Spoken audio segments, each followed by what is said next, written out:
अस्सलाम वालेकुम। मैं आज़ाद टीवी से मंसूर अली बात कर रहा हूँ। आज सोच कर देखिए, 30 साल का लंबा इंतजार, एक नई सुपरफास्ट ट्रेन का वादा, और फिर अचानक एक बड़ा विवाद खड़ा हो जाता है। कर्नाटक में एक ट्रेन को लेकर कुछ ऐसा ही हो रहा है। एक ट्रेन, दो रास्ते, और एक ऐसा सवाल जो पूरे इलाके के विकास से जुड़ा हुआ है। तो चलिए आज इसी पूरे मामले की तह तक चलते हैं।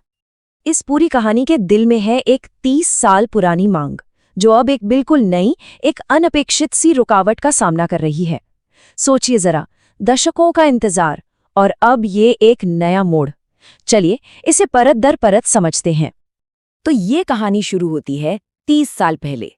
एक बहुत लंबे समय से ये मांग थी कि बेंगलोर और मुंबई के बीच एक नई सुपरफास्ट ट्रेन चलाई जाए। ये सिर्फ एक ट्रेन नहीं थी, बल्कि एक पूरे इलाके के लिए उम्मीद की एक नई किरण थी, एक नए कनेक्शन का वादा था। जी हाँ, 30 साल से भी ज्यादा। कल्याण कर्नाटक क्षेत्र के लोग इतने लंबे समय से इस एक सीधी सुपरफास्ट ट्रेन की मांग कर रहे हैं। ये कोई छोटी मोटी बात नहीं है, ये एक पूरी पीढ़ी की आशा और विकास की उम्मीद है। और फिर इतने नीड्स टेलर यहाँ पर कपड़े सिए जाते हैं, लेडीज के और जेंट्स के भी। आपको जब लेडीज के कपड़े सिलाना होता है तो आपको अलग से लेडीज के टेलर के पास जाना होता है। जब आप जेंट्स के सिलाते हैं तो आपको अलग से जाना पड़ता है। तो उनसे कांटेक्ट करने के लिए उनका यहाँ पर कांटेक्ट नंबर दिया गया है 9448229359। और तो और यहाँ पर मशीन सर्विस भी होते हैं और सेल्स भी होते हैं। तो उनसे कांटेक्ट करने के लिए उनका यहाँ पर कांटेक्ट नंबर दिया गया है 7676195951। और इनका एड्रेस है opposite Shobha saris near Mahavir circle, Golthana, Raichur. Needs enterprises. लंबे इंतजार के बाद एक अच्छी खबर आई। केंद्र सरकार ने इस बेंगलुरु मुंबई सुपरफास्ट ट्रेन को हरी झंडी दे दी। सब कुछ तय था, बस इसके आधिकारिक शेड्यूल का ऐलान होना बाकी था। और ठीक यहीं से कहानी में वो मोड़ आता है जो इसे इतना विवादास्पद बना देता है। तो अब बात करते हैं उस मोड़ की, ट्रेन के रास्ते में हुए उस बदलाव के प्रस्ताव की जो इस पूरे विवाद का केंद्र बन गया है। सवाल ये है कि जब सब कुछ मंजूर हो चुका था, तो आखिर ये रास्ता बदलने की बात आई कहाँ से? तो ये पूरा विवाद इन दो रास्तों को लेकर है। पहला है वो रास्ता जिसे मंजूरी मिली थी, कल्याण कर्नाटक से होकर, जिसमें रायचूर, यादगीर और गुलबर्गा जैसे जिले आते हैं। और दूसरा है एक नया प्रस्तावित रास्ता, जिसके लिए अनुरोध किया गया है। ये है कित्तूर कर्नाटक के रास्ते, जिसमें हुब्बली, धारवाड़ और बेलगावी शामिल है। एक ट्रेन और ये दो रास्ते, बस यही इस पूरे टकराव की जड़ हैं। और ये अनुरोध आया कहाँ से? स्रोत लेख के मुताबिक केंद्रीय मंत्री प्रहलाद जोशी ने ये प्रस्ताव रखा है कि ट्रेन का जो मंजूर शुदा मार्ग है उसे बदलकर हुब्बली से गुजारा जाए। और बस यहीं से इस मामले ने राजनीतिक तूल पकड़ लिया। इस अनुरोध के बाद जाहिर है आरोप प्रत्यारोप का दौर शुरू हो गया, और इन सब में सबसे मुखर आवाजों में से एक हैं क्षेत्रीय नेता डॉक्टर बाबूराव। चलिए समझते हैं कि उनका इस पर क्या कहना है। डॉक्टर बाबूराव का प्रहलाद जोशी पर सीधा सीधा आरोप है, और स्रोत के शब्दों में कहें तो उन्होंने कल्याण कर्नाटक क्षेत्र के विकास में बार बार बाधा डालने की प्रवृत्ति विकसित कर ली है। ये एक बहुत ही गंभीर आरोप है, जो इस मुद्दे को सिर्फ एक ट्रेन रूट के विवाद से कहीं ज्यादा बड़ा बना देता है। और इसी गंभीर आरोप के साथ स्रोत लेख एक यक्ष प्रश्न खड़ा करता है, एक ऐसा पेचीदा सवाल जिसका जवाब मिलना मुश्किल है। आखिर कल्याण कर्नाटक क्षेत्र से विकास को मोड़ने की इतनी कोशिश क्यों हो रही है?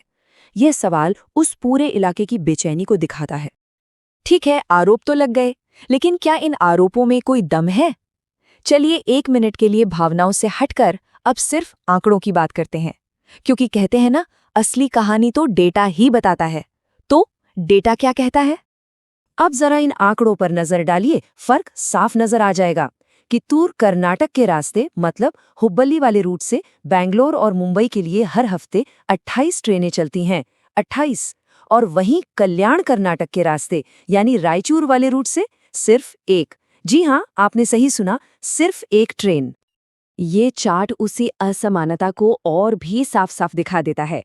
एक तरफ 28 ट्रेनों का इतना ऊंचा बार, और दूसरी तरफ सिर्फ एक का एक छोटा सा बार। ये कोई मामूली सा अंतर नहीं है, ये एक बहुत बड़ी खाई है, और शायद यही इस पूरे विवाद की असली जड़ है। और रुकिए, बात यहीं खत्म नहीं होती। स्रोत लेख ये भी बताता है कि हाल ही में 8 अक्टूबर को ही बेंगलुरु से हुब्बली के लिए एक और नई ट्रेन सेवा शुरू की गई। मतलब जिस रूट पर पहले से ही 28 ट्रेनें थीं, उसे एक और ट्रेन मिल गई। तो इस पूरी तस्वीर को देखते हुए ये मामला सिर्फ आंकड़ों का नहीं रह जाता। अब बात आती है राजनीतिक प्रतिक्रिया की। स्रोत लेख एक तरह से एकजुट कार्रवाई का आह्वान कर रहा है, एक अपील कर रहा है कि इस असमानता पर ध्यान दिया जाए। और यहीं पर दो अलग-अलग इलाकों के राजनीतिक नेतृत्व की एक दिलचस्प कहानी सामने आती है। स्रोत के मुताबिक एक तरफ कित्तूर कर्नाटक के सांसद हैं जैसे शिटार और जोशी, जो अपने क्षेत्र के विकास के लिए एकजुट होकर आवाज उठाते हैं, और दूसरी तरफ कल्याण कर्नाटक के सांसदों की कथित निष्क्रियता पर एक बड़ा सवाल खड़ा किया गया है।